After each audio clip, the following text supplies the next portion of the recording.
طيب النهارده اقول لكم على افضل تريكات لتخفيف اللاج من ببجي موبايل. بس قبل ما نبدا كده ما تنساش تنزل تصلي على سيدنا محمد عليه افضل الصلاه والسلام. ما تنساش تعمل لايك واشتراك، ويلا نبدا. اول تريكه هقولها هي تحميل الموارد والخرائط. عايزك تحمل الموارد اللي انت بتلعبها بس، او الموارد المهمه مثلا في الكلاسيك ارانغل او ليفيك. فاللي انا عايزه اقوله هو حمل الموارد اللي انت بتلعبها، بسبب ان المساحه انت لو حملت موارد ملهاش لازمه مساحه اللعبه هتزيد، وبالتالي الموبايل هيتقل، هيكون هيزيد عندك اللاج والدمج الوهمي. تاني تريك اقولها لك هي العب على 60 هرتز.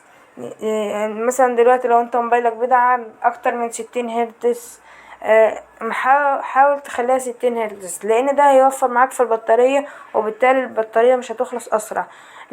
لو انت عارف لو الموبايل نزل تحت 50%، الموبايل هيلاج وهيديك اداء زي الزفت.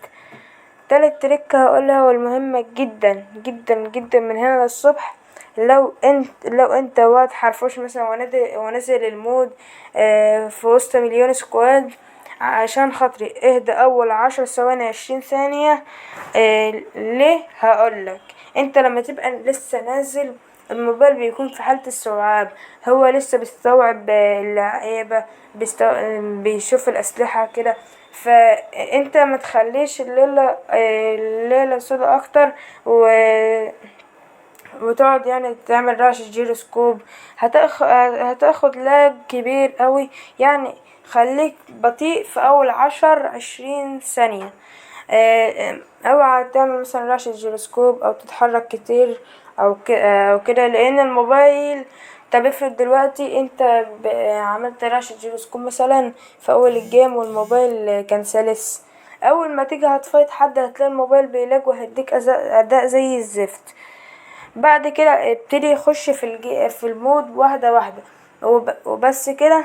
دي كانت افضل تريكات لازالة اللاج، وبس كده. سلام عليكم.